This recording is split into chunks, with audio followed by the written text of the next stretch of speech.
सन्माननीय उपस्थित विजूभाऊ अंभोरे ज्येष्ठ नेते राष्ट्रवादी काँग्रेस पक्ष यांचं स्वागत अनंता गाडेकर करतील अशी मी त्यांना विनंती करतो।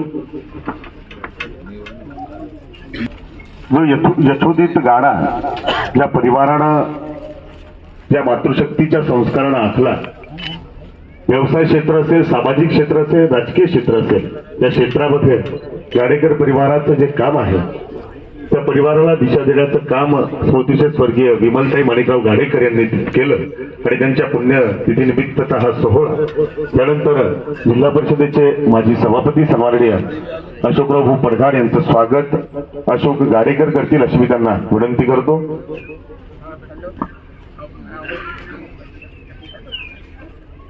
यांना सुद्धा विनंती करतो आपण मंचावरती स्थानापन्न व्हावं।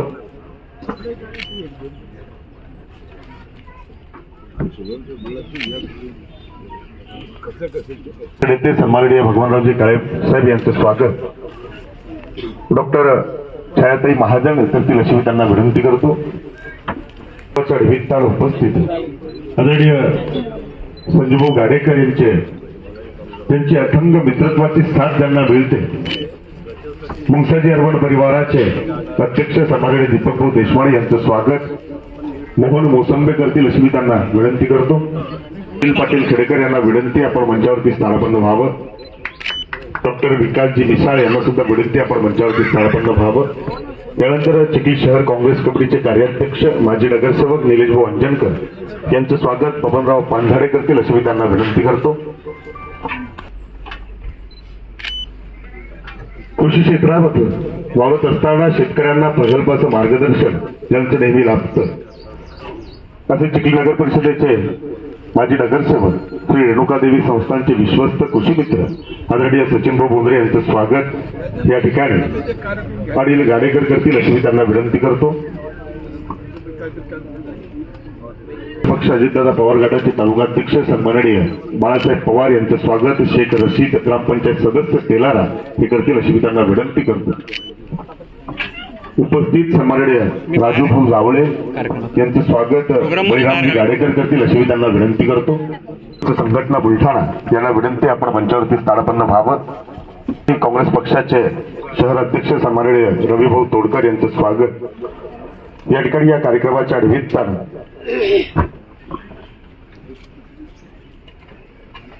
विनंती करतो। इथूनचे युवा सरपंच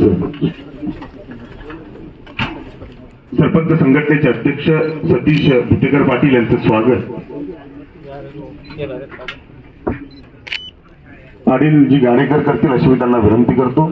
या कार्यक्रमाच्या निमित्तानं उपस्थित लक्ष्मीकांतजी महाकाल साहेब माजी सभापती जिल्हा परिषद अकोला यांचं स्वागत सन्माननीय संजूभाऊ गाडेकर करतील अशी मी त्यांना विनंती करतो। अनिलजी गाडेकर करतील अशी मी त्यांना विनंती करतो। माजी नगरसेवक डॉक्टर प्रकाशजी शिंदे साहेब यांचं स्वागत पांधारे साहेब करतील अशी मी त्यांना विनंती करतो। संस्थापक सन्माननीय सतीशजी शिंदे यांचं स्वागत या ठिकाणी दत्तभाऊ गाडेकर करतील अशी मी त्यांना विनंती करतो।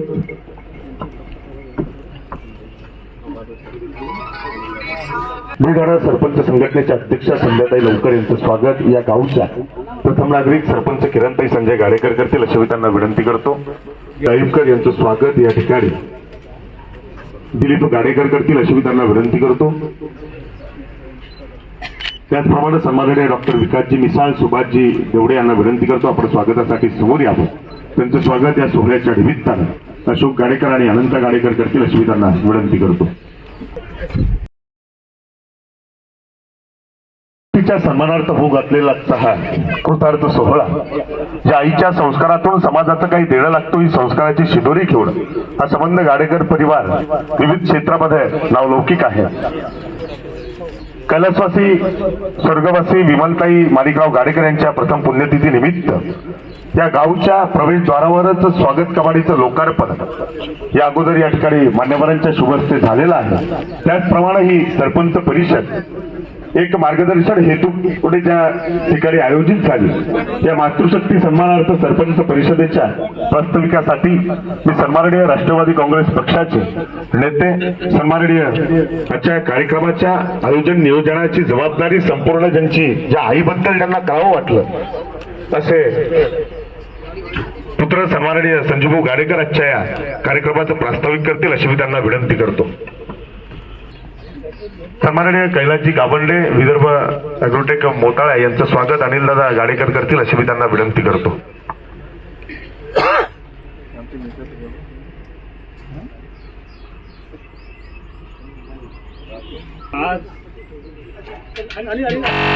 परंतु ज्या आईनं आपल्याला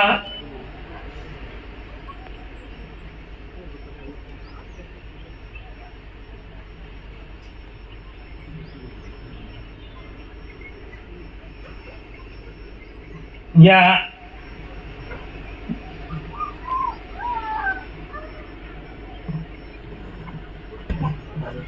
सरपंच परिषद घ्यायची आणि आपल्याला या जगामध्ये जन्म दिला आणि यामध्ये आपण कसं जगलं पाहिजे, समाजामध्ये कसं राहिलं पाहिजे याचं ज्ञान ज्या आईनं दिलं। दुर्दैवानं आई मागच्या वर्षी अतिशय किरकोळ अशा अपघातामध्ये त्या ठिकाणी आपल्याला सोडून गेली। खरं म्हणजे आजही आई आमच्यामध्ये नाही हे मनाला पटत नाही, परंतु काही गोष्टी ज्या नियतीला मान्य असतात त्या आपल्याला स्वीकाराव्या लागतात। 2005 मध्ये आईने या गावचं सरपंच पद भूषवलं।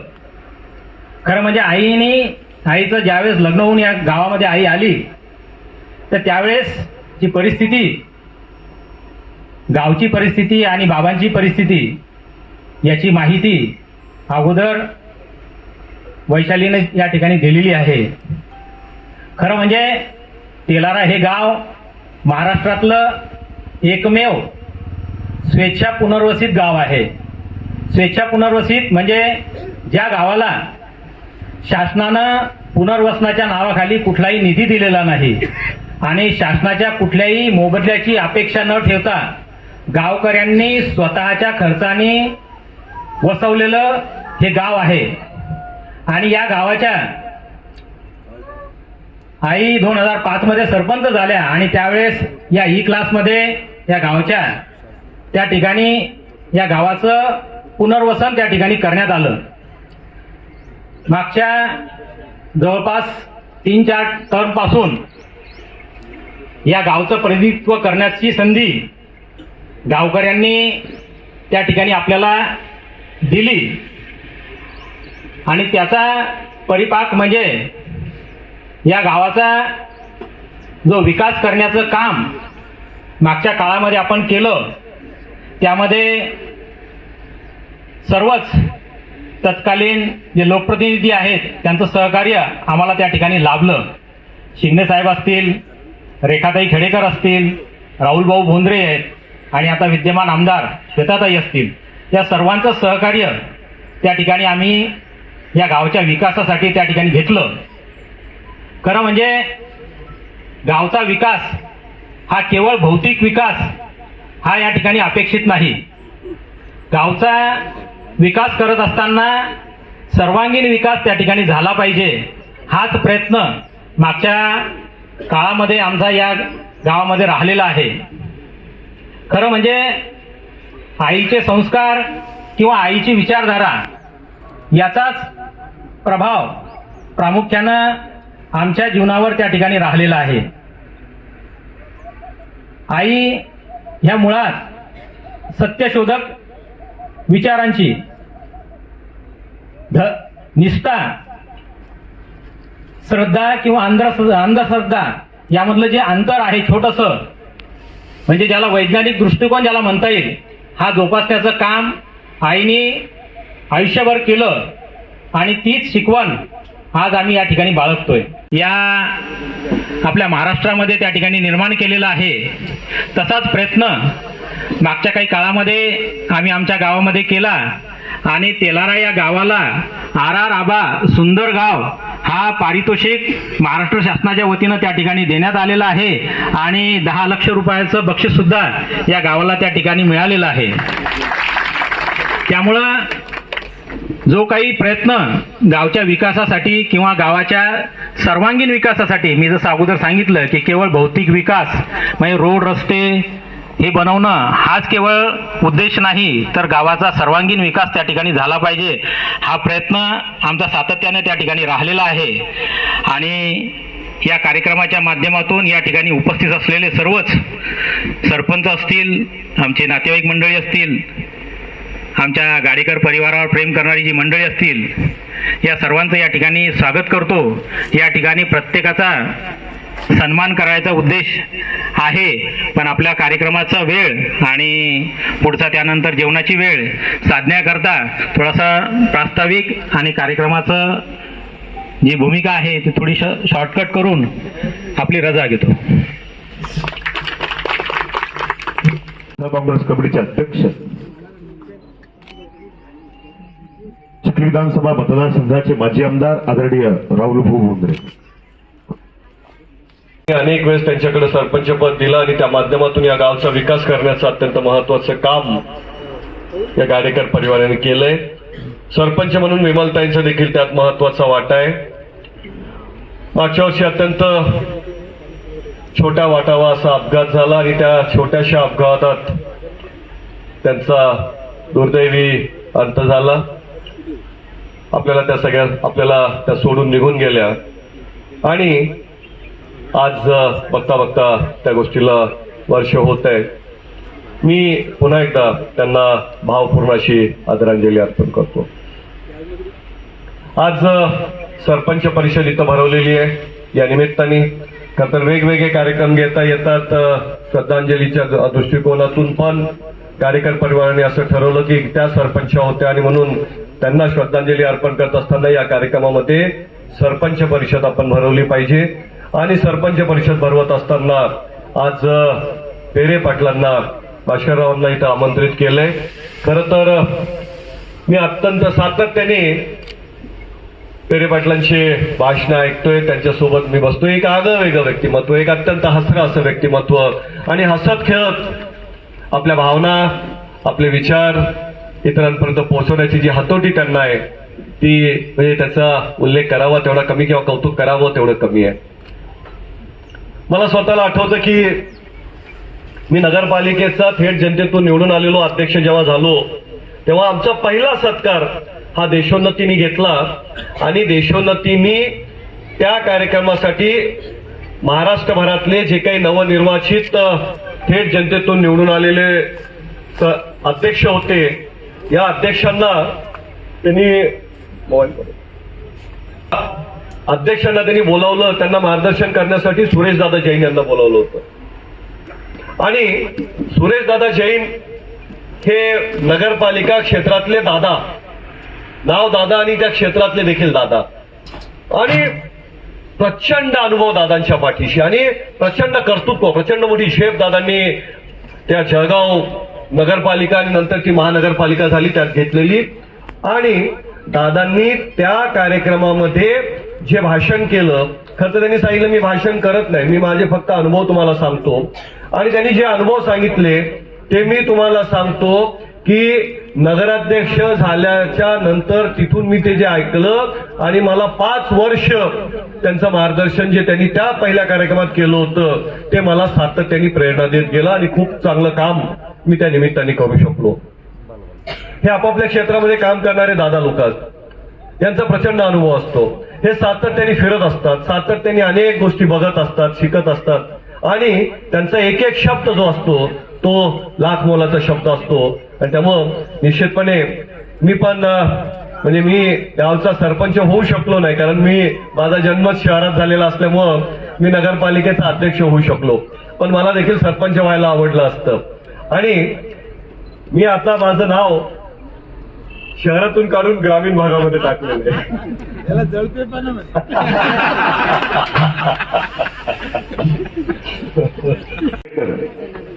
या त्या स्पर्धेमध्ये सहभागी झाल्या. वयाच्या 81व्या वर्षी सुद्धा जी जिद्द जी त्यांची होती त्या जिद्दीला सलाम म्हणून त्यांचा सुद्धा सन्मान या ठिकाणी गाडेकर परिवाराच्या वतीने होतो आहे. विनंती करतो अण्णाबाई गाडेकर यांना की आपण मंचावरती या ठिकाणी यावं आणि मान्यवरांच्या शुभेच्छा आपला सन्मान या ठिकाणी स्वीकारावा. त्या मॅरेथॉन स्पर्धेच्या आयोजक ज्यांच्या कल्पक संकल्पनेमधून ही स्पर्धा संपन्न झाली डॉक्टर अश्विनीताई जाधव यांना सुद्धा विनंती करेल आपण मंचावरती यावं. त्या मॅरेथॉन स्पर्धेमध्ये धावल्या त्यांचा सन्मान मान्यवरांच्या शुभेच्छा या ठिकाणी होतो आहे. आदरणीय कुणालभाऊंचे स्वागत आणि गाडेकर करतील अशी त्यांना विनंती करतो. या कार्यक्रमाच्या अध्यक्षा राष्ट्रवादी काँग्रेस पक्षाच्या जिल्हाध्यक्षा आदरणीय रेखाताई खेडेकर, तिच्या नेत्या सन्माननीय जयश्रीताई शेळके. कदाचित असंही झालं असतं की वर्षश्राद्ध म्हणून त्यांनी गावजेवण दिलं असतं आणि तो कार्यक्रम कुठे होऊन गेला असता. पाहुण्यारावण्यांना तेवढं माहीत झालं असतं, गावकऱ्यांना माहीत झालं असतं, बाकी कुठेही त्याची वाच्यता झाली नसती किंवा कोणाच्या लक्षातही राहिलं नसतं. परंतु आज या ठिकाणी या गावचं सरपंचपद ज्यांनी भूषवलं त्यांच्या मातोश्री दिवंगत विमल काकू गाडेकर यांचं प्रथम शून्यस्मरण करत असताना ते सगळ्यांच्या लक्षात राहिलं पाहिजे आणि आपल्या आईलाही खऱ्या अर्थाने श्रद्धांजली ही वाहिल्या गेली पाहिजे. हा एक उदात्त हेतू डोळ्यासमोर ठेवून अनिल दादा आणि संजू भाऊ या दोघांनीही एक वेगळी संकल्पना ही या ठिकाणी राबवली. या ठिकाणी सरपंच परिषदेचं आयोजन केलं आणि त्याचबरोबर हे करत असताना कायमस्वरूपी आईची आठवण राहावी, गावाच्या विकासाला ज्यांनी या ठिकाणी योगदान दिलं त्या सरपंच म्हणून त्यांची कारकीर्द तर त्यांनी गाजवलीच होती, परंतु त्यांच्या मृत्यूच्या पश्चातही त्या गावाला लक्षात राहावे यासाठी गावाचं प्रवेशद्वार यांनी हे स्वकर्तृत्व त्या ठिकाणी उभं केलं. आणि हे करत असताना आई ज्या विचाराची होती सत्यशोधक विचाराची, कुठलीही अंधश्रद्धा न मानणारी, त्याच विचारांचा वसा आणि वारसा घेऊन तो वारसा पुढे चालवत असताना तो वारसा चालवताना त्यांनी आज या ठिकाणी काही महिलांना, ज्या महिला ह्या विधवा आहेत परंतु त्यांचं त्या ठिकाणी ओटी भरण्याचा कार्यक्रम किंवा काय म्हणू आपण त्याला, त्यांचं त्या ठिकाणी खऱ्या अर्थाने त्यांचा सन्मान, त्यांना साडी चोळी देऊन त्यांचा सन्मान हा केला गेला. हे खरंच खूप कौतुकास्पद आहे आणि मला खरोखर तुमच्या सगळ्यांचा अभिमान वाटतो आणि कौतुक वाटतं. मी या ठिकाणी सांगू इच्छिते की विमल काकूच्या बद्दल बोलत असताना दादांना या ठिकाणी भरून आलं आणि जे जे त्यांना ओळखत होते त्यांच्या सगळ्यांचंच मन हेलावून गेलं, कारण काकू ह्या तशा स्वभावाच्या होत्या. मला असं वाटतं की जवळपास 68 वर्षांचं आयुष्य त्या जगल्या आणि एवढ्या 68 वर्षांचं वय हे त्यांचं जाणवायचं नाही इतक्या त्या तरुण आणि मेंटेन होत्या. स्वतःच्या तब्येतीची अतिशय उत्तम काळजी घेणाऱ्या होत्या आणि आयुष्य कसं भरभरून जगलं पाहिजे याचं जर कुठलं उदाहरण पाहायचं असेल तर ते मला असं वाटतं की काकूंचं उदाहरण प्रत्येकाने द्यावं अशा त्या होत्या. एकदम चांगलं. मी सलग 25 वर्ष त्या गावानं मला ते काम करायची संधी दिली. आता 5 वर्ष झाले मी सोडून दिलं, आता करत नाही. बसतो तिथे त्यांच्यापाशी खाली, पण मध्ये मध्ये नाक खुपसत नाही. आपल्याकडून काही गावाला मदत झाली तर करायची, नाही झाली तर आपलं लोक येते भेटते बोलते बसायचं. इतर गावात कसं आपण नसलं का खोड्या करायच्या, तसं नाही. आपण नाही तरी मदत करायची. गाव आपलं आहे, पुढची पिढी आपली आहे, तिथे राहणारी आपण मदत केली पाहिजे. या निमित्तानं मी सगळ्याला विनंती करतो सरपंचाला, तुम्ही कायम सरपंच राहीन असं काही नाही आणि असायला पाहिजे असं बी नाही, पण तुम्ही सरपंच नाही म्हणून तुमचा अनुभव तुमची ओळखी तुम्ही गावासाठी कायम कामं आणल्या पाहिजे. उलट तुमची ओळख जर तुम्ही नाश करायसाठी घातली तर गावाचा लय नाश होऊ शकतो. असं करणं चुकीचं आहे.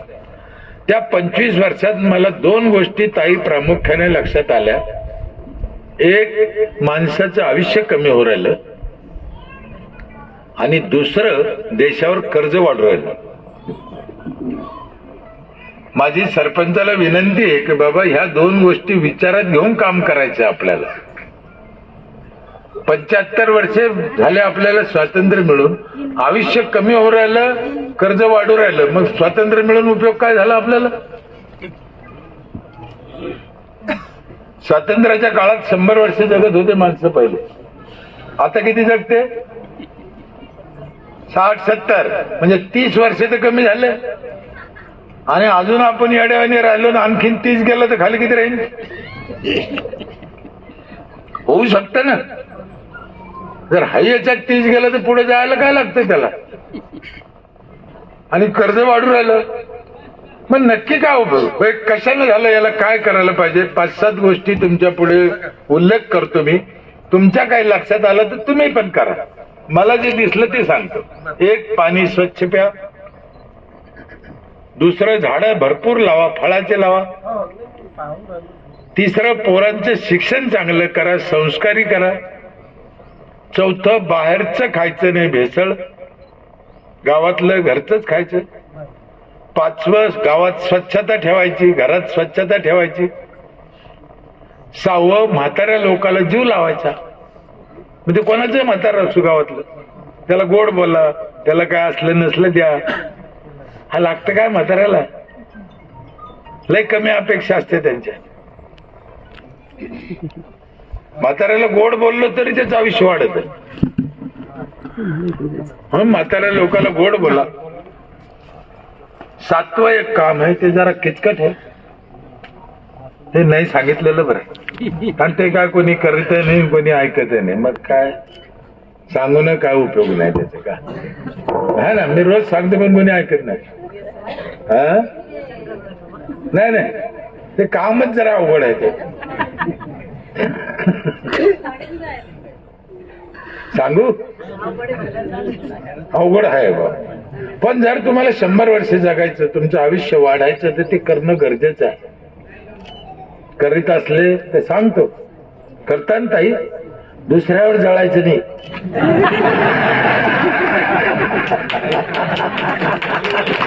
सोपं काम आहे, पण ऐकतच नाही हो. सारं सोडून देतो, दुसऱ्यावर जळत. अरे तू काय करायचं ते कर ना तुझं. केवढा मोठा होय, धीरूभाई अंबानी होय, टाटा होय, मोदी होय, कोण उद्धव ठाकरे काय होय, तू आम्ही पण दुसऱ्यावर का जळतो मला कळत नाही. माझे हात जोडून विनंती आहे, दुसऱ्यावर जळायचं नाही. आपण आपलं जगा. आम्हाला लहानपणी शाळेत शिकवलं, एखाद्याची काडी जर लहान करायची असली तर तिला मोडायचं नाही, आपली मोठी वाढायची. कळलं? हे सोपं आहे. तुम्ही किती मोठे व्हा, दुसऱ्यावर जळायचं. सख्या भावाला बी गहू जास्त झाले तर लोक जळते. अरे कसे झाले? पाणी सगळ्यांचं खराब झालं. मी कमी शब्दात तुम्हाला समजेन असं जास्त मांडायचा प्रयत्न करतो, वेळ झाला. ड्रेनेज सोडलं, कंपनीचे पाणी सोडले, मेलेल्या माणसाची राख सोडली, संडासचं पाणी सोडलं, पाणी अडवलं. हे सगळ्या कारणानं पाणी खराब झालं, सगळ्या राज्याचं झालं. मग आता याला इलाज काय? याला एकच इलाज आहे, चांगलं करून पिणे. मग एक माणूस कसं पेईन म्हणून ग्रामपंचायतनं देणे. ग्रामपंचायत बार मध्ये काय येते?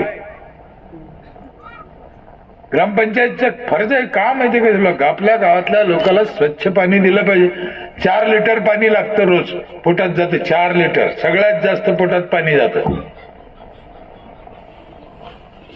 म्हातारा मेल्याची राख पाण्यात टाकते ना, इकडे कुठे टाकते? तुम्ही सांगा ताई, ती प्यायला चालते का? मग पाण्यात कशी टाकते? प्यायला चालत नाही, पाण्यात टाकायला चालते. माझी आई वारली 5 वर्ष झाले. मी 5 खड्डे केले, 5 खड्ड्यात थोडी थोडी राख टाकली, त्याच्यात 5 झाडं लावले. आईची आठवण राहिली. पाणी खराब व्हायचं वाचलं, नेऊन टाकायचे, 500 वाचले. किती सोपं आहे. पर्यावरणाला चांगलं. पाण्यात नाही, एखाद्या बाईला जर एवढी राख घेतली, थोडीशी गिलासभर पाण्यात टाकली, दिली प्यायला, पी मावशी तर नवऱ्याच आहे, पिन. मग लोकांच्या पाण्यात पोतभर कसे टाकतील? नाही टाकले पाहिजे. माझे हात पहिले नद्या वाहत होत्या, आता नद्या अडवल्या. आज तुम्ही नेऊन टाकलं का उद्या पाईपलाईन वाटी? फरक आहे ना. काळानं रूप बदललं पाहिजे ना. म्हणून ह्या लोकांचा राग येतो समाजाला. हे म्हणते बदला. पण काळानं रूप बदला ना, बदललंच पाहिजे ना. आता आज इथे काही जे प्रोग्राम केला हा खूप लोकांना आवडणच असं बी नाही, पण काळानं रूप बदललं पाहिजे. त्यात काय माझं या बाबतीतलं एक मत येत आहे. अजून तुम्ही हाय समोर म्हणून तुम्हाला योग आज माझं नशीब तुमच्या पुढे मला सांगता येऊ राहिलं. जुन्या गोष्टी वाईट होत्या मी असं म्हणत नाही, त्या काळात त्या काळाची गरज होती. पण आज बदलायला पाहिजे हे त्याच्यापेक्षा खरं आहे. बदला. मी अजून माझ्या लग्नात सत्यनारायण नाही केला, लग्न तर नाही केला. मला 5 मुली आहे, मुलगा नाही. 5ही मुलीचे लग्न केले तर मी विवाह मुहूर्त नाही काढला की मुलीचं नाव गुण नाही पाहिलं पंचांगात. नाही काय झालं, मला पोरग नाही, माझ्या 5ही पोरीला पोरगी नाही, पोराची पंचांग पाहिलं नाही. काय आलं, ज्याला वाटतं जो तो काळ असतो त्या त्या काळात ते चाललं. आज कुठं गरज आहे, काय आज काही गरज नाही. आता माणसं हुशार झाले, माणसाला कळायला लागलं. हा लेकरू लहान आहे ते जिन्यातून पडन म्हणून त्याची आई म्हणते तिकडे भोकडी, इथपर्यंत ठीक आहे. पण पोराचं लग्न झालं, पोरग लेकरूवाळं झालं तरी त्याला भोकडीच लागते.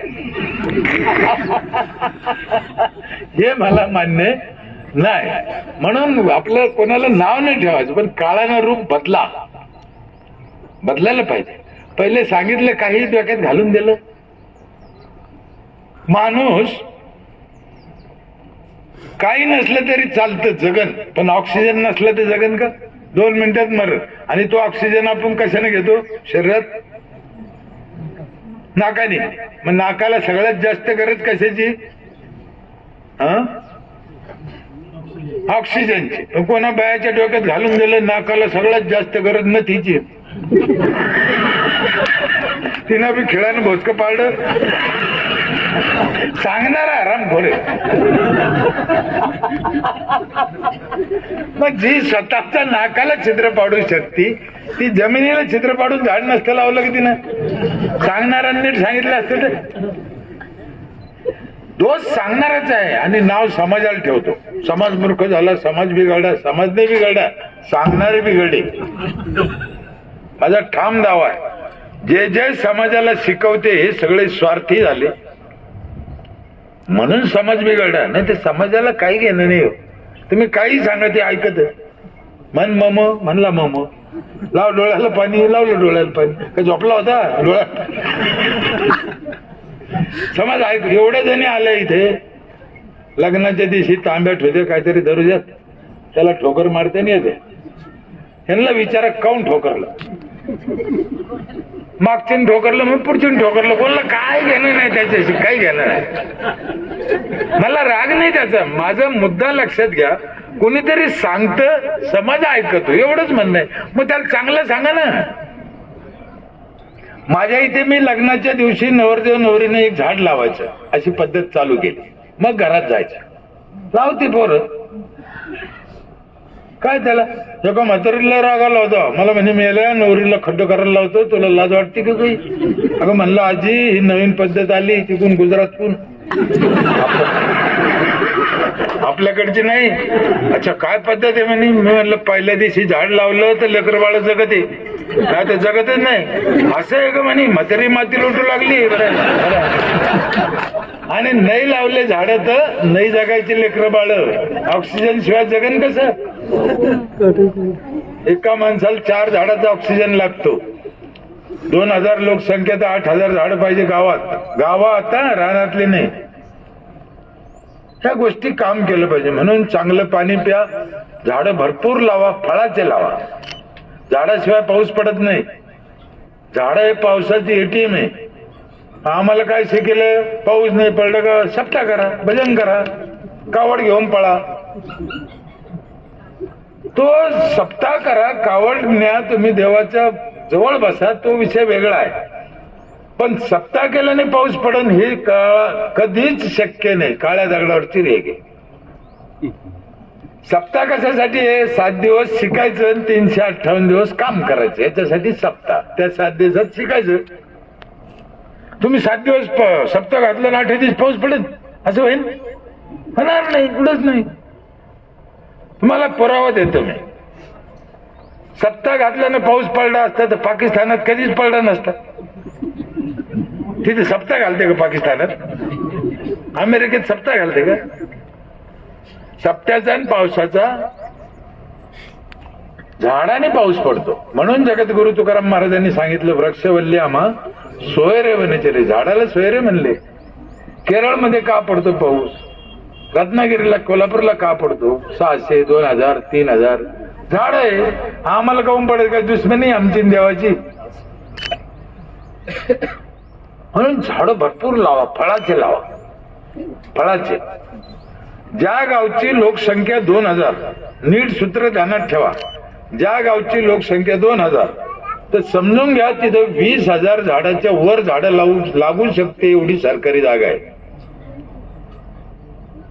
4,000 लोकसंख्या असेल तर 40,000 झाडं लागते एवढी सरकारी जागा आहे. आहेच ती. आणि सरकारच्या जागेवर सरकारच्या पैशाने 3 वर्ष सांभाळायला फळाचे झाडं लावा, पोराला खाऊन द्या. पण पोरं खातील म्हणून फळाची झाडं लावत नाही. एवढं हरामखोर झाले माणसं.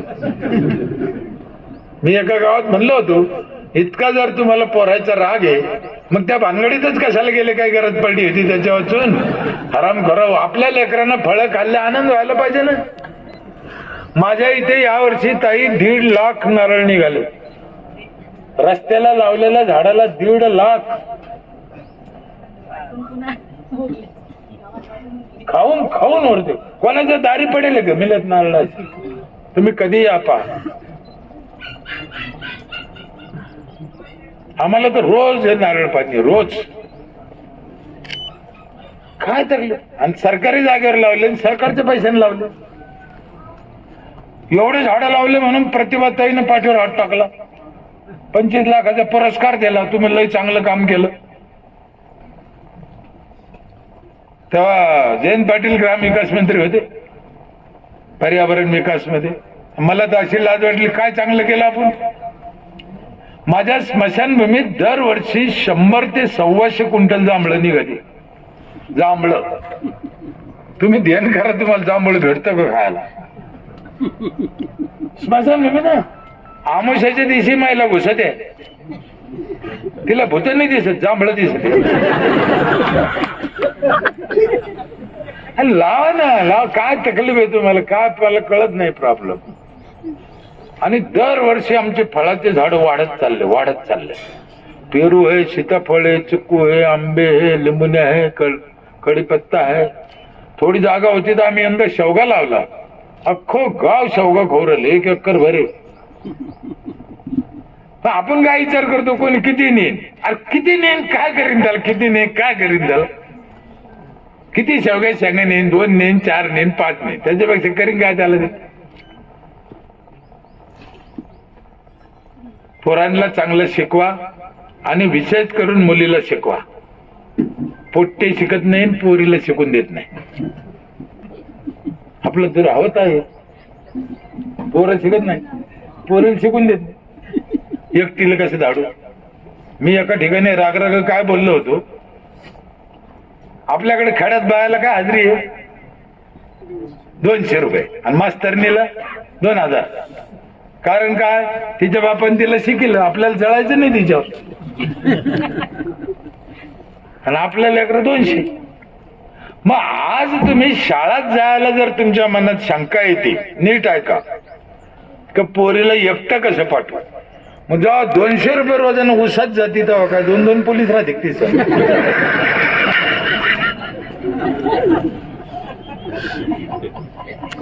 मग त्याच्यापेक्षा शिकून द्या ना तिला.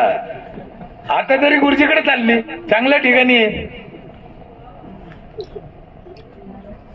म्हणून मुलाला चांगलं शिक्षणाशिवाय पर्याय नाही. बुद्धीचे वैभवान्य नाही तुझे, एका केशी राजे सकळ सिद्धी. हरिपाठात सांगितलं ज्ञानेश्वर महाराजांनी. बुद्धी पाहिजे, शिक्षण पाहिजे. शिक्षणाशिवाय काही खरं नाही. बाहेरचं खायचं नाही. मसाल्यामध्ये, पावडर मध्ये घोड्याची लीत घालून येते आता.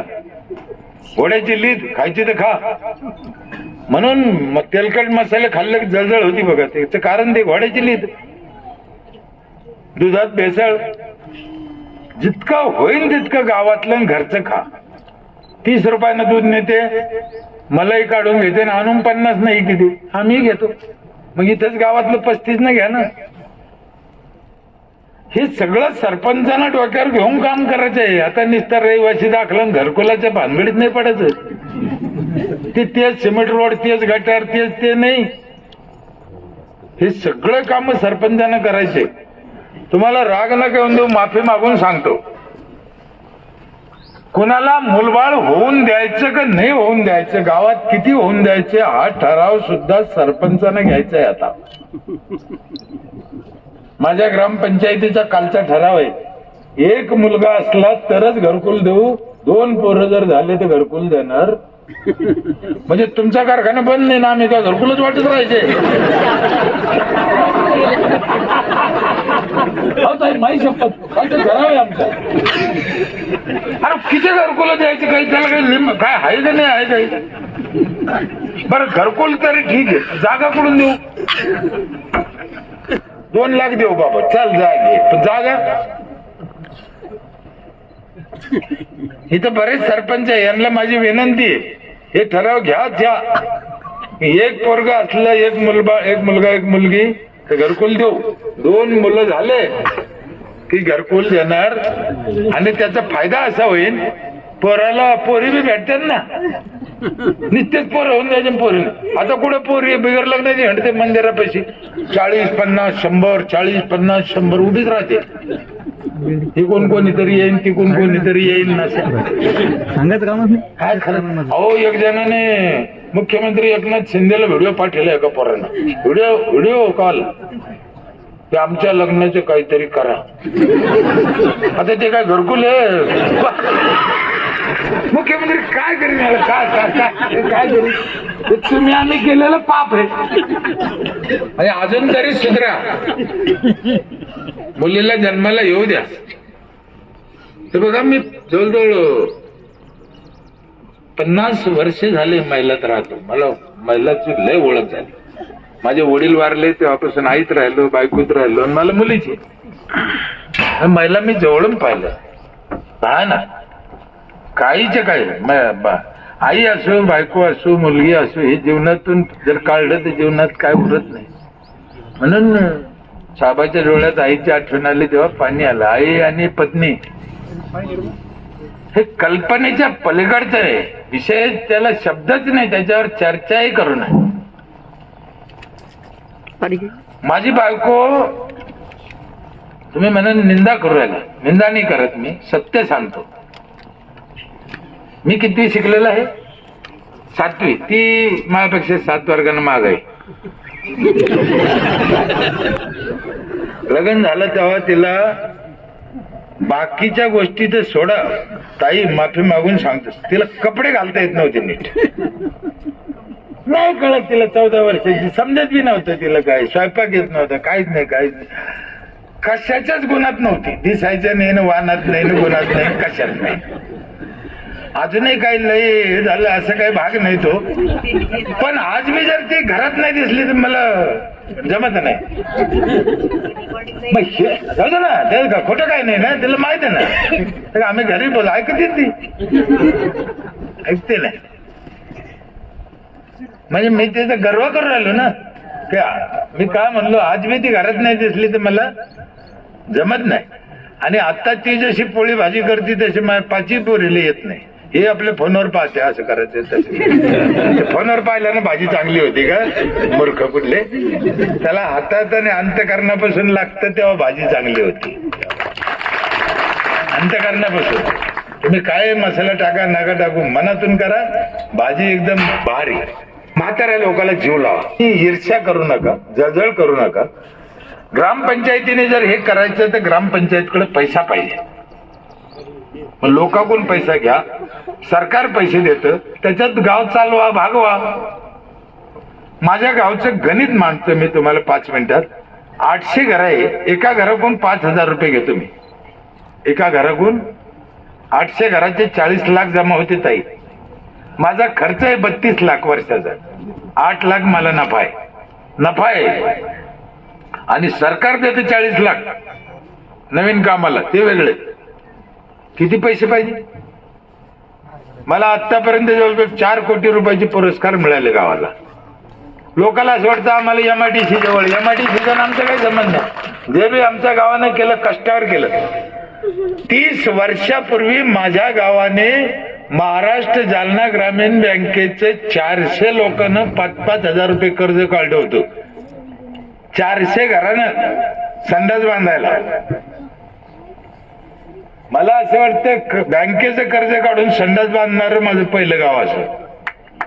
30 वर्षापूर्वी त्याची फळ आहे. माझ्या गावात काही महिला अशा आहे, शेवंताबाई गायकवाड, भिजलाबाई मुचक, शशिकलाबाई पेरे, साखरबाई मुचक. अहो या विधवा आहे, यांना मुलबाळ नाही, या घरकुलात राहत्या, लोकांची मंजुरी करत्या, एकच मेंबर घरात आहे, तरी 1 एप्रिलला 5,000 वाढत्या. ठीक आहे, माझी आहे का काय नाव घेतलं त्याच्यात ती शेवंताबाई दलित समाजाची. एक माझ्या सगळ्या महिलाच टॅक्स भरते आमच्या इथं माणसाने. त्याचं कारण असे, सगळ्या प्रॉपर्टी महिलाच्या नावावर. माणसाचं काय संबंध? फक्त एकच अट आहे महिलाच्या नावावर करायला, तिनं लग्नाची नोंद केली पाहिजे. लग्नाची नोंद नाही केली तर मग मला तिच्या नावावर करता येत नाही. आणि बाया करीत नव्हत्या लग्नाची नोंदी. मी एका बाईला अडवलं होतं, तिच्या पोराची नोंदच रोखली होती. ती जन्माची नोंद करायला आली, म्हणलं नाही करीत. ती म्हणे काहून? म्हणलं तुला लग्नाची नोंद करेल का? म्हणे नाही. म्हणलं कुठून आणलं? तिला एवढा राग आला, मला अशा शिव्या द्यायला. पण सगळ्या गावात दांगडू झाला. तर लग्नाची नोंद नसेल तर पोराची करीत नाही. मग आता हळद लावूनच येते, चला आमच्या लग्नाची नोंद करा. चांगलं झालं ना. आणि लग्नाची नोंद करायला TC जोडायला लागते. 18 वर्षाच्या आतल्या पोरीचं लग्न माहित होतच नाही. आता असा गुत्ता आहे ना तो ऑटोमॅटिक. 5,000 लोक देते, पण मी सुविधा काय देतो? तुमच्यापैकी कोणी आलं का महिला? एकदा आणत आहे आणा. नित्य तुमच्याच गावचं तुमच्याच गटाचं नका बघू, हे लगे आणा ना. खरंच आणा. या दोघी जणी कधी जरी आमंत्रण आहे, मला फोन करा. यांना आणा. हो दे. आणि या अतिरेकी यांच्या डोक्यात एकदा बसलं ना, हा यांना नका आणा तुम्ही, यांना आणा. हिला जर राग आला ना तर घातलं टाकून पेटून घेते. एवढी मूर्ख आहे. अरे नवऱ्याचा राग आला त्याला पेटून दे ना, तू काय आला मराठी जमान्यात घ्यायला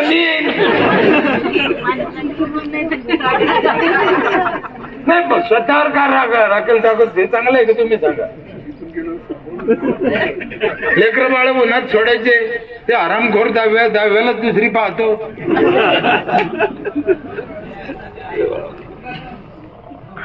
मला काय म्हणणं आहे, तुम्ही मरता का? त्याच्यापेक्षा नाही आवडत त्याच्यापेक्षा राहू नका, पर्याय आहे ना त्याला. पण मरून काय होईल? मला आवडत नाही, आत्महत्या करायची नाही. माझ्या इथे 4 नळातून पाणी येते एका घराला. जुन्या भांड्याचा नळ वेगळा, जायकवाडी धरणावरून आणलेलं पाणी वेगळं. ते 3ऱ्या मजल्यावर जातं पाणी बिगर मोटरचं. बाईनं खाली नाही यायचं, पाण्यावर जायचं.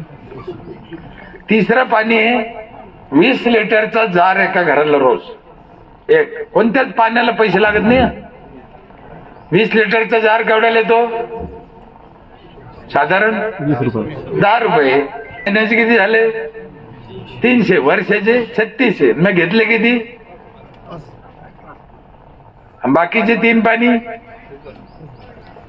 आणि सकाळी पहाटे 5 ते 8 आंघोळीला गरम पाणी येतं अख्ख्या गावाच्या नळाला. बाईनं चुलीवर तापायचं नाही.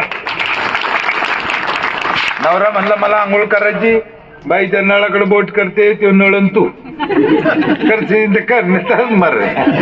हा ना. बरं आमच्या मराठवाड्यात काय पद्धत आहे ताई? नुसतं तापून द्यायचं नाही, जिथं आंघोळीची जागा आहे ना तिथे त्याला नेऊन द्यायचं राजाला. इकडं कसं आहे? कसाच आहे. आणि त्याच्या हाताला पिअरलेस व्हायले भाडव्याच्या, त्याला बादली नेता येत नाही का? अरे मला एक कळत नाही, आंघोळीला तुम्हाला जायचं मग हातात न्या ना ते शिंगरू संघ घालण्याचा नाही, त्याचा गर्व तू घेऊन चाल. काय आराम करतो, आंघोळ झालो राहिलं ते टावेल घे रे. अरे यार ही काय दादागिरी आहे काय मला समजत. म्हणताना लक्ष्मी म्हणतो पण वागणूक लक्ष्मीची देत. 16 तास काम करते महिला, 16 तास. आपल्या देशात 2च लोक इमानदारीने काम करते, एक मिलिटरीतला जवान, दुसरी खेड्यातली बाई, बाकी सब पार्टी हरामी. 16 तास चमत्कार तू. त्याच्या पुढचा शब्द सांगू का? राग नाही यायचा ना. माणसं किती घंटे काम करीत असेल बरं? खरं सांगा, लाजायचं नाही. आपली चर्चा आहे आता काय करून करून 2-4 घंटे. मग ही 16 तास, सकाळी 5 ते रात्री 10. तर रात्री पाय कोणाचे दुखत असेल? हा बिर्लाचा उदून म्हणतो बाई पाय दुखत त्याला कपडे काढून आणला पाहिजे.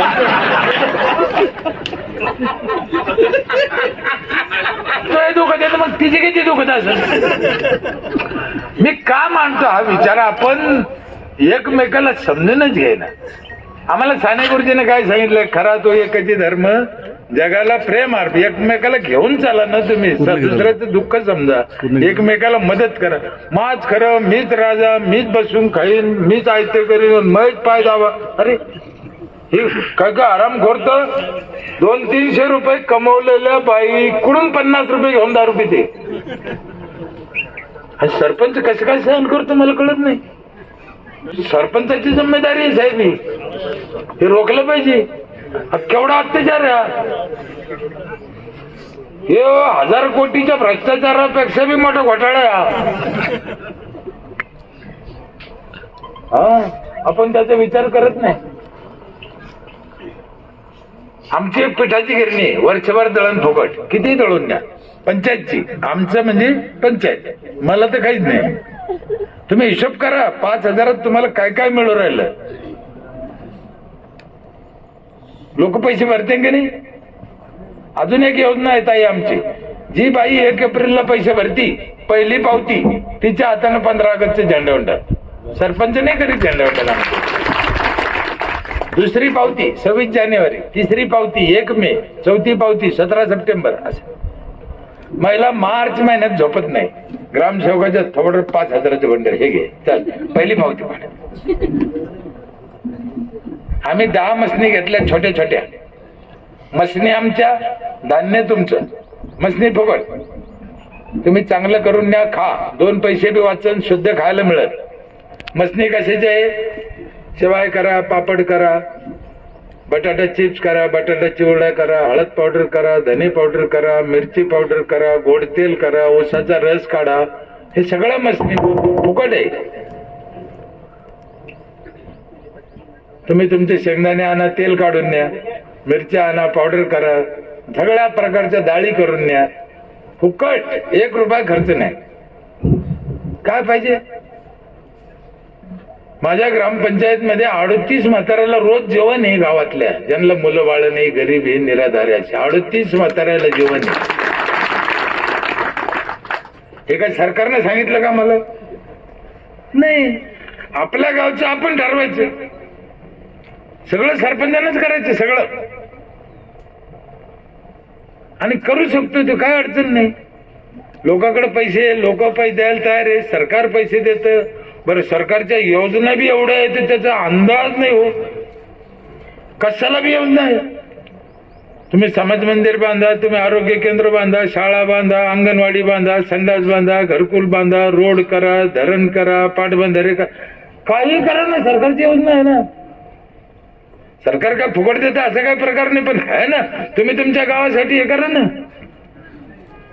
ते सोडून देते, पवार साहेब असेल, मोदी साहेब असेल, इथे यायची मूर्ख झाले.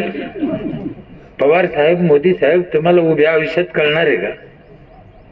मग कशाला बोलायचं, नावं घ्यायची द्यायची. आपल्याला 7 जन्म लागन पवार साहेब कळाला आणि मोदी साहेब कळाला. आज तशी आपण डबडे न्यायला लागलो नाही का? बळजबरी लोटून लोटून संडासात घातले. आणि कोणाला नाव ठेवायचं आपली लायकी आहे कधी नाही. आपण आपलं घर, आपलं गाव, आपलं कुटुंब, आपले लेकरं बाळ, आपले बायका पोरं, आपले आईबाप इथपर्यंतच आपण चांगलं राहा. ते आपल्याला कळणार नाही साहेब, कधीच कळणार नाही ते.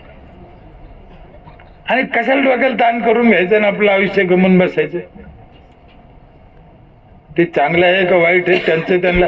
आताचे 288 आमदार हेच उजून निवडून येते, दुसरे येते का? लय लय झालं ते जे चिन्ह बदलते याच्यापेक्षा दुसरं काय तेच तेच येते.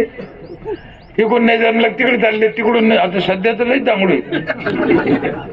आता आपल्याला नाव ठेवायचं नाही, पण तुम्ही बघा लंके साहेब कालची बातमी शरद पवार साहेबाकडे होते गेले अजितदादाकडे. आता इकडे नाही जमलं की खासदारकी उजून गेले शरद पवार. आणि मग उजून तिकडे गेलो परदेश काय करते याची काही गॅरंटी आहे का त्याची? काय आपल्याला नाव नाही ठेवायचे त्यांना, ते त्यांच्या सोयीचं करत असते. ते आपल्या डोक्याच्या बाहेर. मी ते पुढे जाऊन म्हणतो अजितदादांनाच पाठवलं काय गुन्हा हा काही सांगू नका. भाजपनं त्याने विचार केला असेल कदाचित अपोजिटचा माणूस निवडून येऊ शकतो. आता विखे पाटील आले का आणि लंके आले का तेच दोघं बी अजून चालले. लंके साहेब अजितदादाकडे निवडून आलो, मग काहून चाललो तर म्हणून मी विकासासाठी चाललो. काय करते ते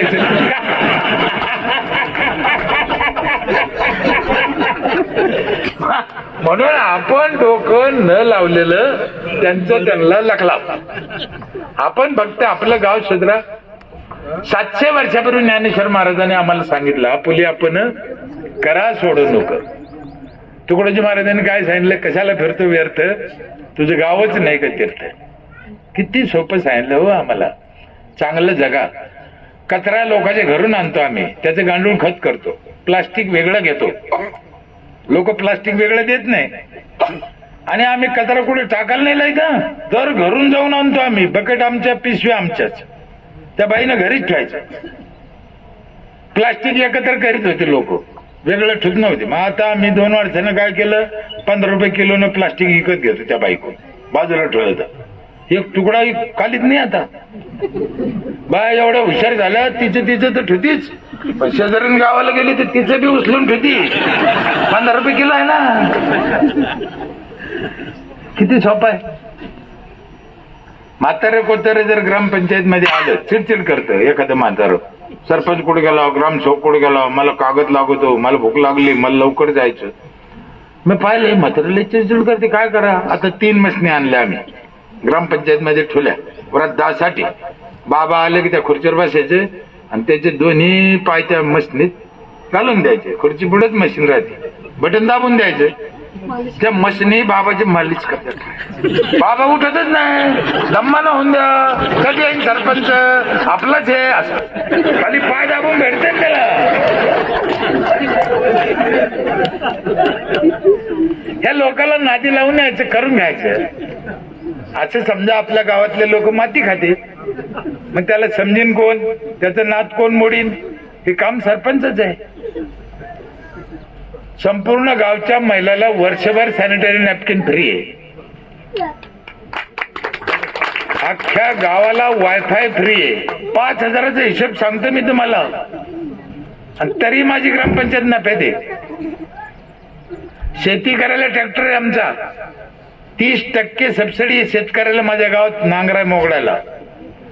म्हणजे 2,000 रुपये जर तुम्हाला लागले तर बाहेर, तर आमची पंचायत 1400 रुपयात करून देते.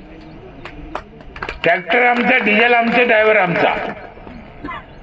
शेतकऱ्याला 30% सबसिडी देणारी भारतातली पहिली ग्रामपंचायत आहे माझी. तरी नफ्यात आहे.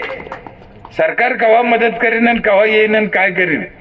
सरकार मदत करतं, पण कधी तू फाशी घे मग तुला 2 लाख देतो. आता मेलर घायला द्यायचा आराम करा हो. त्याला जिंदापणी जगला पाहिजे याच्यासाठी द्या ना. मेलर काऊन देते ते माहितीये का? बदनाम होऊ नये, मतदान वाढावं म्हणून शेतकऱ्याला 2 लाख देते. त्याचा जीव नाही शेतकऱ्यात. कारण मेल्यावर काय देईन मदत? ती त्यांच्या मोठेपणासाठी देते. आणि देते काय तू? आमचेच पैशातून देते तरी कशा? ठीक आहे. म्हणून मी सुरुवातीपासून तुम्हाला सांगू राहिलो, आपली आपण सोडवणूक करा. आम्ही तेच केलं. आमची शाळा, आमची अंगणवाडी, आमच्या गल्ल्या, आमचे रस्ते, आमचे घरं, आमचे झाडं, आमचं सांडपाणी, आमचं प्यायचे पाणी आम्ही केलं. या वर्षी आम्ही रस्त्यात, गल्लीत, ज्या गल्लीत झाडं लावता येत नाही, ताई लहान गल्ल्या आहे, त्या गल्ल्यात वेल लावणारे, वेल. आणि वेल कशाचे? भोपळं, कारलं, दोडकं, आणि त्याचे मंडप घालणारे. त्या बाईनं वटवूनच भोपळं तोडायचं, दोडकं तोडायचं. होऊ शकतं साहेब. किती जागा लागत वेलाला, आणि किती पाणी लागत? जेवताना हात धुतलं तरी ते वेल येऊन जाईल. होऊ शकतंय, काहीच अडचण नाही याला. कधीतरी या, माझं ऑफिस बघा. महाराष्ट्रात नाही एवढं सुंदर ऑफिस आहे. सेन्सरचे दरवाजे आहे त्याला. माणूस जवळ गेला का दरवाजे ऑटोमॅटिक उघडत आहे, असे हात नाही लावा लागत. 3 दरवाजे उघडल्यावर आमचा ग्रामसेवक दिसतो, एसी. सगळ्या कर्मचाऱ्याला थंब आहे. 42 CCTV कॅमेरे माहित आहे. सगळं गाव दिसतं ग्रामपंचायत मध्ये. बाई घराच्या बाहेर निघली की पहिले पदर घेते, नाही तर त्या मेल्याला ऑफिसात दिसत नाही. सगळं भिकारी दिसतो, विकायला आल्याला दिसतो. विज्ञानाचा फायदा घेतला पाहिजे ना. आता माझ्या गावात 32 ठिकाणी बेसिन आहे रस्त्याला. रस्त्याला कोपऱ्या कोपऱ्यात 24 तास पाणी. आपण काय करतो? इथं थुकू नका, इथं थुकू नका. मग तसं नाहीये. सगळ्या बेसिनवर लिहिलं इथं थुका, इथं थुका. अरे इथं थुकू नका, थुका कुठं? इथं पार्किंग करू नका, कुठं करा. इथं लघवी करू नका, मग कुठं करा. हे फालतू बोर्ड आहे. कुठं करायचं ते सांगा ना. काही तुम्ही एखाद्या शहरात गेले, नो पार्किंग, मग गाडी लावू कुठं बाबा? ते प्रश्न पडत ना. काय करायचं ते सांगा, समाज करीन. जे नको त्या गोष्टी कशाला सांगता त्याला? अशा 1 न 1000 गोष्टी आमच्या इथे आहे. अर्थात सरपंच थोडा हरामी लागतो, सरपंच थोडा कपटी लागतो, तेव्हा हे होतं. शास्त्राने सरपंचाला, राज्यकर्त्याला, सरपंचाला म्हणजे राज्यकर्त्याला 10% पाप माफ केलेलं आहे. मी हे शास्त्रातलं सांगतो. पण 10% करा, पण तुमची भावना चांगली ठेवा ना. 10% पाप म्हणजे कसं? तुम्हाला 10% खोटं बोलावंच लागत, तुम्हाला 10% ढवळाढवळ करावंच लागत, 10% चाबरेपणा करावंच. जावा तुम्ही राजकारणात टिकन. तुम्ही लय शाहू आणि तुकाराम महाराजांनी उभे जर केले. औरंगजेबानं छत्रपती शिवाजी महाराजांच्या ऐवजी जर तुकाराम महाराजाला अटक केली असती आग्र्याला, तुकाराम महाराज सुटून आले असते का? ते तिघाची ठेली ठेली ठेली ठेल करीत असले. त्याला छत्रपतीच लागत हो, ते काय दुसऱ्याचं काम आहे? म्हणून नुसता चांगला सरपंच कामाचा काम धाम दंड भेद सगळं करणारं पाहिजे. आणि सरपंचाचं हृदय आईचं पाहिजे. राशन दुकान पण आमचंच आहे. कसं भ्रष्टाचार होईल?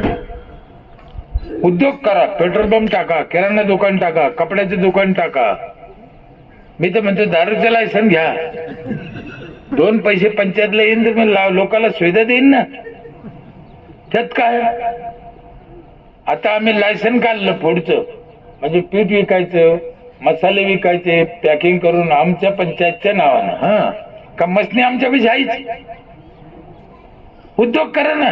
नुसतं ते रहिवासी घरकुल, सिमेंट रोड, त्याच्यातच मिळालं सरपंच. उद्योग करा. उद्योगाशिवाय खरं नाही. धंदे करा. तुम्ही गॅस एजन्सी घ्या, पेट्रोल पंपची एजन्सी घ्या, काय वाटतं ते करा. आमदाराकडे जातो सरपंच, तुम्ही आमदार होते काय? तुम्हाला माहिती आहे, एक तरी सरपंच आला का मला ट्रॅक्टर द्या म्हणाल, मला समाज मंदिर द्या. समाज मंदिर, कोळ्याचं वेगळं, साळ्याचं वेगळं, माळ्याचं वेगळं, पाटलाचं वेगळं, सारे समाज मंदिरच. आणि कशाला? काहीच उपयोग नाही.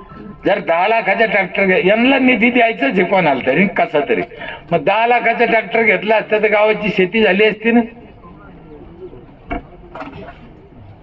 ते नाही, याला चांगलं सुचतच नाही. म्हणून समाज मंदिर बंद करा आता. बर काहीच उपयोग नाही त्या समाज मंदिराचा. हो काहीच उपयोग नाही ना, तिथं कोण बसते टवळकी. म्हणून विकास पोकलँड घ्या, तुमच्या भागात जे चालन ते घ्या. सोयाबीन असेल तिकडे तर सोयाबीनचं तेलाचं कारखाना टाका, शेतकऱ्याला फायदा होईल, पंचायतला फायदा होईल. उद्योगाचं करा ना. लोक ऐकत नाही म्हणजे, लोक कशी ऐकत नाही, मतदानाच्या टायमाला कशी ऐकते, तेव्हा रात्रात झोपत नाही आरामखोर. साडूला फोन कर, काकाला फोन कर, माळकऱ्याला दारू पाहिजे ते नाही का, प्या प्या त्यानं काय होतं म्हणते. एवढं डोकं वापरतो, मग आता विकासाच्या टायमाला वापर ना. सदस्याला माझी विनंती आहे की सरपंचाला अडवू नका, त्याला घेऊन चाला. सगळेच सरपंच वाईट आहे असं बी नाही. गावातल्या लोकांना विनंती, तुम्ही निवडून देताना मग त्याच्या पाठीमागे राहा ना. सरपंचाला हिंमत द्या. भाऊ भास्कर पेरेलातली अक्कल आहे का, आपण त्याच्यापेक्षा चांगलं करू, तुम्ही पुढे व्हा, आम्ही आहे, अशी हिंमत दिली तर सरपंच करीन ना. पण आपण जर त्याच्या टांगड्या वळलं तर कसं करीन ते. मी काय केलं, मे महिन्यात एक रजिस्टर घेतलं, सगळ्या महिलांकडे गेलो आणि तिला विचारलं तुला काय झाड आवडत ताई. मग तिनं जे नाव सांगितलं लिहून घेतलं. पावसाळ्यात तेच झाड आणले, जे झाड ज्या बाईनं सांगितलं ते तिला भेट दिलं. आता काय करीन त्याचं, ती लावलं ते ना, तिच्या आवडीचं आणलं.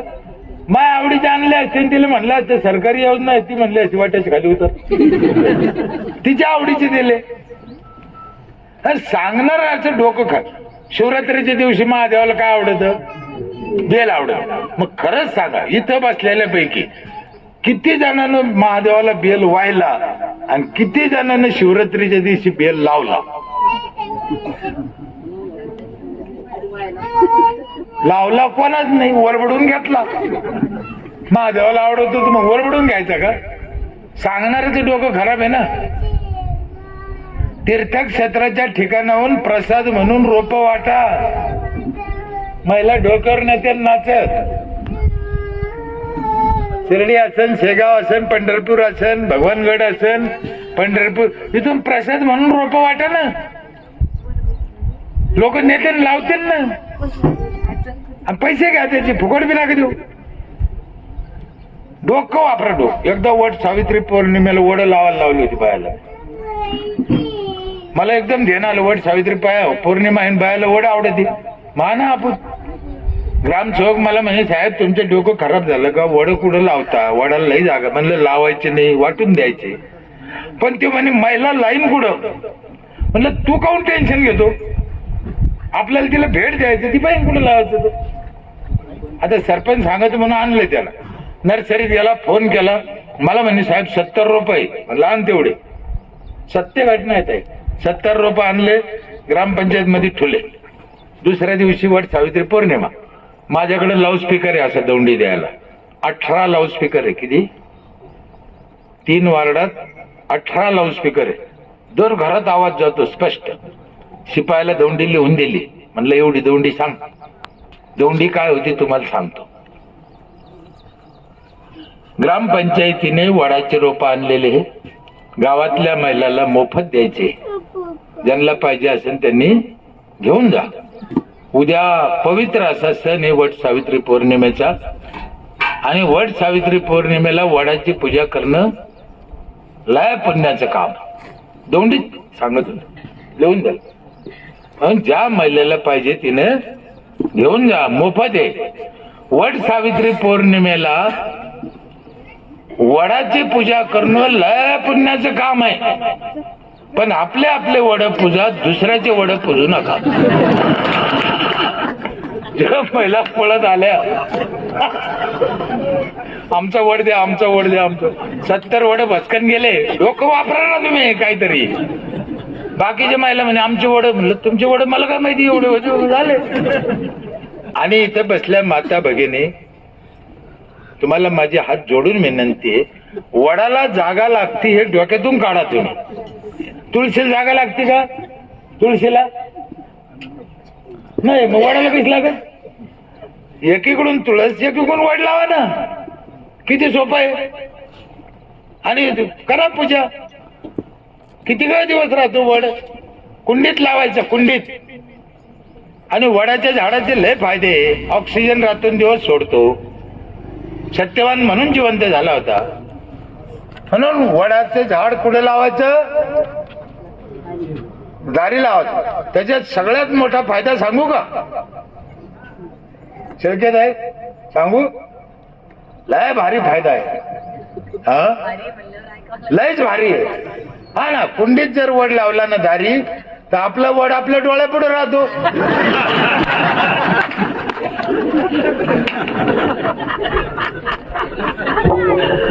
काय पाहिजे आणखीन? काय पाहिजे तुम्हाला? काय? कारण वड्याला जर लावला तर त्याला लय पारुंब्या फुटा द्या. त्याच्यापेक्षा कुंडीत लावा ना आपल्या. गमतीचा भाग सोडा. माझा मुद्दा हा आहे की झाडं लावा. कोणत्याने येणे तेने प्रकाराने झाडं लावा. झाडाशिवाय कोरोना आला होता, तो कोरोना म्हणजे झाडं कमी, ऑक्सिजन कमी, माणसं जास्त, म्हणून कोरोनात लोक मेले. आणि तो पुन्हा कधी बी येऊ शकतो. अशा खूप एक ना अनेक गोष्टी माझ्या इथे, सगळ्या गोष्टी सांगण्यासारख्या नाही. पुन्हा सरपंच लोकांना, महिला मंडळीला माझी विनंती, ज्यांनी पाहिलं असेल ठीक, नसेल पाहिलं तर एकदा या, प्रत्यक्ष पहा. तुमच्या ग्रामसेवकाला आणा, लोकाला आणा, 2 घंटे बसून अभ्यास करा. रस्ता काट्याचा आहे, रस्ता कटकटीचा आहे, रस्ता त्रासदायक आहे, पण आपण नाही करू तर कोण करीन? आपल्या पुढच्या पिढीला जर 100 वर्षाचं आयुष्य आपल्याला द्यायचं असेल, त्यांचं आयुष्य निरोगी ठेवायचं असेल, देशाला कर्जमुक्त करायचं असेल, तर सरपंचांनी उठल्याशिवाय आता खरं नाही. आणि हे सरपंचाच्याच हातात आहे. सरपंच सदस्यांनी जर मनावर घेऊन काम केलं तर देश महासत्ता होऊ शकतो. आमदार खासदार आता ब्लॅकमेल होऊ राहिले, कारण त्यांना जे तुम्ही सांगन लोक तेच ऐकत येते. ते का देते योजना? मतदानासाठी. आता माणूस किती वर्षात मरू राहिला खरं सांगा? हा, बरोबर आहे. आणि हे सरकारने योजना काय काढली माहिती का तुम्हाला? 75 वर्षाच्या माणसाला एसटी फुकट. आता 70च मरतो. पण त्याच्यापेक्षा शाळातल्या पोराला जरी एसटी फुकट दिली असती तर काय बिघडलं असतं का? पण तसं ते करणार नाही. त्यांच्या योजना अशा राहतात, दाखवायच्या, द्यायचं काहीच नाही, दाखवायच्या योजना. कुठून आणते ना हो पैसा? किती पैसा लागतो त्याचा काही अंदाज आहे का? आणि सगळेच आमदार खासदार मूर्ख राहते असं नाही, वाईट राहते, चांगले बी आहेत. आमचे शंकरराव चव्हाणनं धरण बांधलं जायकवाडी, त्याच्यावर मराठवाडा पोट भरतो. मराठवाडा नाही तर आम्हाला चर्चा नसते. RR आव्हान अभियान काढलं संत गाडगे बाबा, म्हणून गावं चांगले झाले. आता या सरकारनं समृद्धी मार्ग केला, काहीच काही झाला. किती फायदा आहे. मी 20-25 वेळेस गेलो असेल. चांगलं केलं ते चांगलं म्हणून ना मी करा ना. सरकार कोणाही पक्षाचं असू. ते लातूरचे एक आमदार आहे, मला वाटतं ते बीजेपीचे आहे. त्यांनी 1000 किलोमीटर रस्ते केले. किती? 1000. कोणते रस्ते? सतत जायचे पांदन रस्ते, उठ सूट. त्याला सगळा निधी 5 वर्ष तेच काम केलं. तालुक्यातला एकही वावर असं ठेवलं नाही की त्याला रस्ता नाही. का नाव घेतलं मी? माझा बाप आहे का तो? अभिमन्यू पवार. एक काम झालं ना चांगलं. कोणी असू, तुम्ही कोणत्या पक्षात राहा, काय करायचं तिकडे उलट सुलट करा बाबा हो, पण समाजासाठी काहीतरी चांगल्या गोष्टी, 1-2 निर्णय चांगले करा ना. कोण मना केली? ते दिल्लीमध्ये छगन भुजबळ साहेबांनी महाराज सदन बांधलं, तुम्ही पाहिलं? आता लोक म्हणते ते लफडं झालं, भ्रष्टाचार झालं, ते बाजूला ठेवा, पण काय चीज बांधली. दिल्लीत गेलं तर नाकवर होतं. सगळ्या राज्याचे लोक महाराज सदन मध्ये येऊन राहते. एवढं भारी बांधलं, एवढं भारी. हा, एखादी गोष्ट कोणी आमदार खासदाराने चांगली केली तर आपल्याला चांगलं म्हणायला काय प्रॉब्लेम आहे? त्याच्यात काहीच नाही ना. तुम्ही कोणत्या पक्षाचे असा, कोणत्या खात्याचे असा, काही करा तिकडे, पण या गोरगरिबासाठी, दीनदलितासाठी चांगल्या गोष्टी करा. भारताला जगाबरोबर घेऊन चाला. आपले 2च देश मागे राहिले, भारत आणि पाकिस्तान. पाकिस्तान म्हणतो मुस्लिम खतरे में, भारत म्हणतो हिंदू खतरे में। अरे हराम खोरा हो, भारत भी खतरे में, हिंदू खतरे में नहीं, मुस्लिम भी खतरे में नहीं, खतरे में है शेतकरी, खतरे में है आमच्या खेड्याच्या महिला। हिंदू कायचे खतरे में, मुस्लिम कायचे खतरे में? हे सगळे चाट आहे मतदानासाठी उडवलेले आपले छाटके। आपण समजून घेतलं कशाच्या जातीन कशाच्या पाती। मला एक आमदार दाखवा तुम्ही का त्यांना आंतरजातीय लग्न नाही केलं। कोणाचं कोणाला सोयरी मिळालंच लागत नाही जायचं। आणि खाली असं भूत घालून दिलं। अरे अरे अरे अरे अरे अरे, तुम्हाला माहिती आहे का नाही माहिती? मला माहित नाही, जरा एकदा चौकशी करा, अभ्यास। एवढा गुत्ता भारी येतो। मला राग नाही, मला एकच म्हणायचं की आपण त्याच्यातून सुटा, नाहीतरी आता पोरी आणताना कुठून भेटतच नाही ना।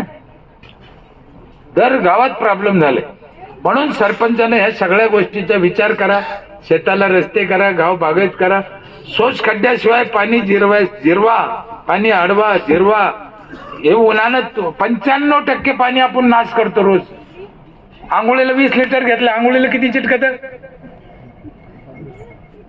कपडे धुवायला 20 लिटर घेतलं, कपड्याला किती चिटकलं? भांडे धुवायला 20 लिटर घेतलं, भांड्याला कुठे चिटकलं? हे पाणी गेलं कुठं?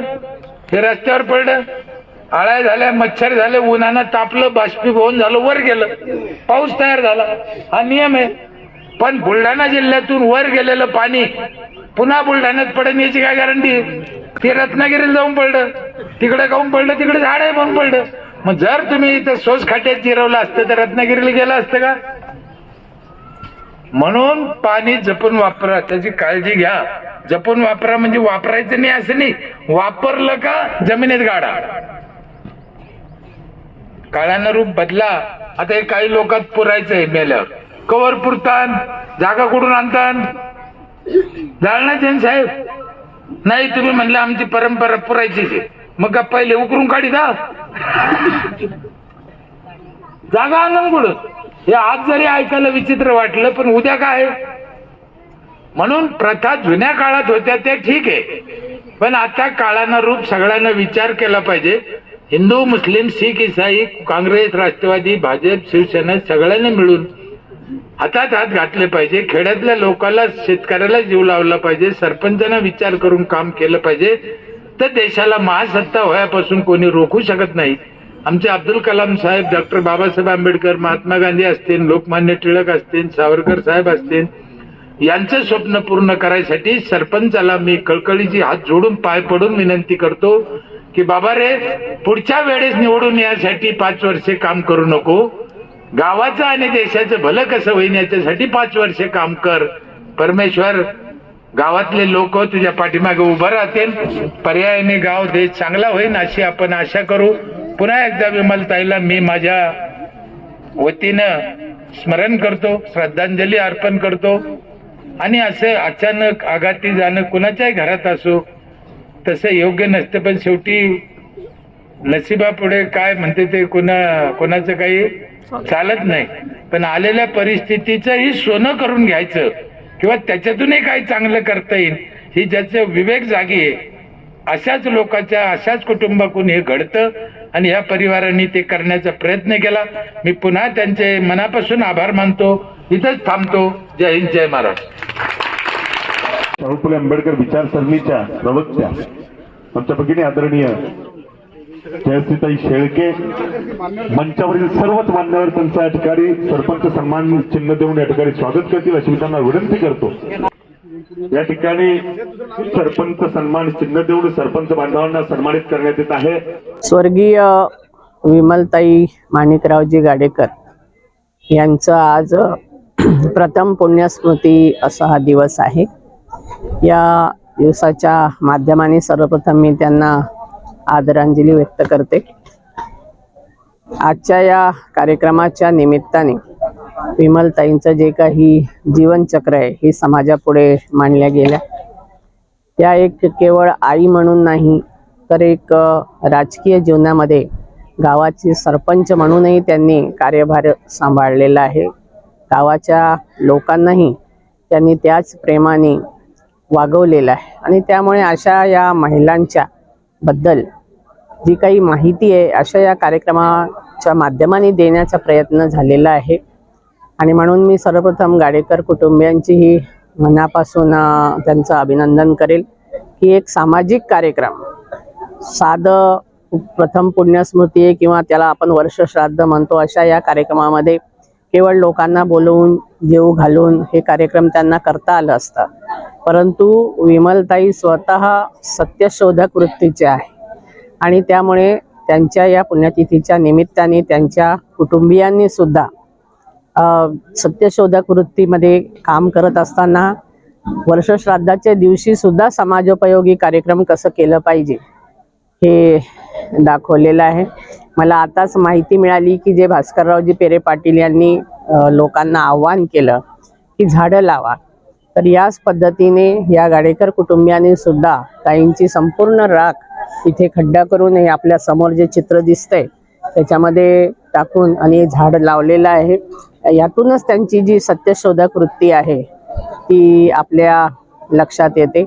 त्याच माध्यमाने मातृशक्तीचा सन्मान करत असताना आज समाजामध्ये ज्या विधवा महिला आहे, ज्यांना समाजामध्ये एक थोडीशी अपमानाची किंवा काही चांगल्या चालीरीतीच्या किंवा चांगल्या पूजा वगैरे असतात, विवाह असते या समारंभामध्ये, त्यांना सवाशीण नाही आहे म्हणून डावललं जातं.